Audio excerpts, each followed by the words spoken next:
20 अगस्त से बिहार के 45,000 गांव में भूमि सर्वेक्षण का काम तेजी से चल रहा है।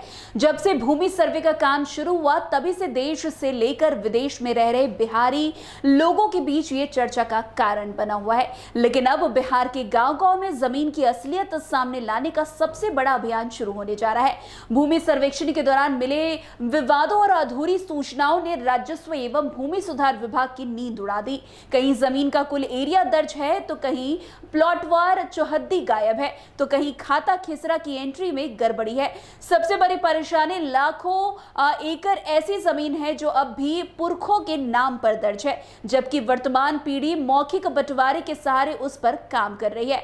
वैसे आपको बता दें कि इसी राजस्व पहेली को सुलझाने के लिए 16 अगस्त से 20 सितंबर तक राजस्व महाअभियान चलेगा।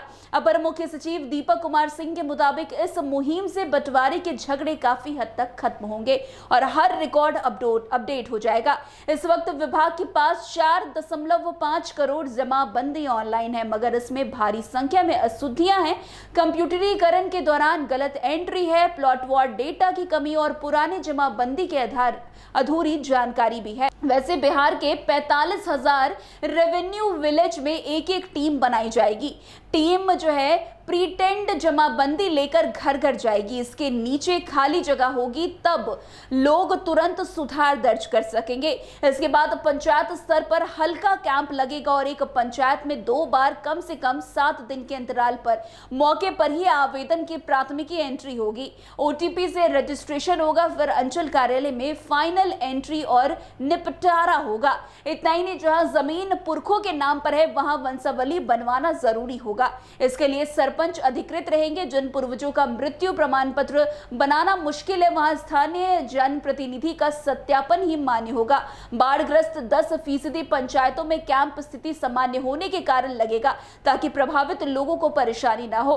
पंचायत प्रतिनिधियों के साथ बैठकें, माइकिंग, मीडिया प्रचार और 15 अगस्त को ग्राम सभा में विशेष घोषणा और 12 अगस्त तक माइक्रो प्लान तैयार होगा, ताकि हर गांव को अपने कैंप की सही तारीख पता हो। दरअसल ये सिर्फ जमीन सुधार अभियान नहीं बल्कि गांव-गांव में दस्तावेजी सत्ता का पुनर्गठन है, जहां मौखिक बंटवारे की परंपरा को लिखित और कानूनी पहचान दी जाएगी। इसके जरिए सरकार न केवल रिकॉर्ड अपडेट करना चाहती है बल्कि भविष्य के जमीन विवादों को भी जड़ से कम करने की तैयारी कर रही है। वैसे आपको बता दें कि भूमि सर्वे जब से शुरू हुआ है तब से कई लोगों को कई समस्या देखने को मिली है। जमीन सर्वे के दौरान जो लोग बाहर रह रहे थे उन्हें ये डर लग रहा कि कहीं उनकी जमीन न छिन जाए। उनका डर बड़ी संख्या में बाहर रह रहे बिहारियों को गांव लौटने पर मजबूर कर चुका है।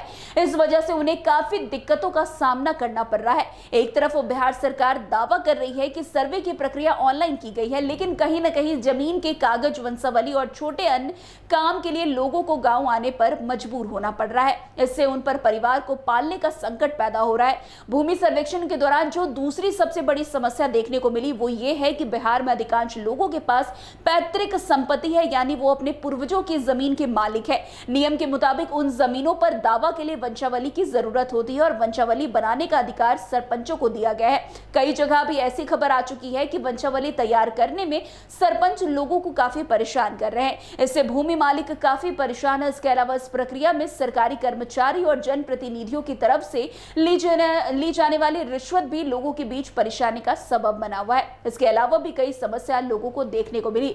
लेकिन अब एक बार फिर नया नियम जो है जमीन मालिकों के लिए अच्छा होगा या नहीं होगा ये देखना दिलचस्प होगा। लेकिन जिस तरीके से पूर्वज के जितने भी जमीन है उसको लेकर अब जो है सुधार प्रक्रिया शुरू होने वाली है। इससे कई लोगों की समस्या का जो है अंत हो जाएगा। तो आज की इस खबर में बस इतना ही। अन्य खबरों में हमारे साथ ऐसे आगे बने रहे और देखते रहे। तब तक के लिए NBC 24 धन्यवाद।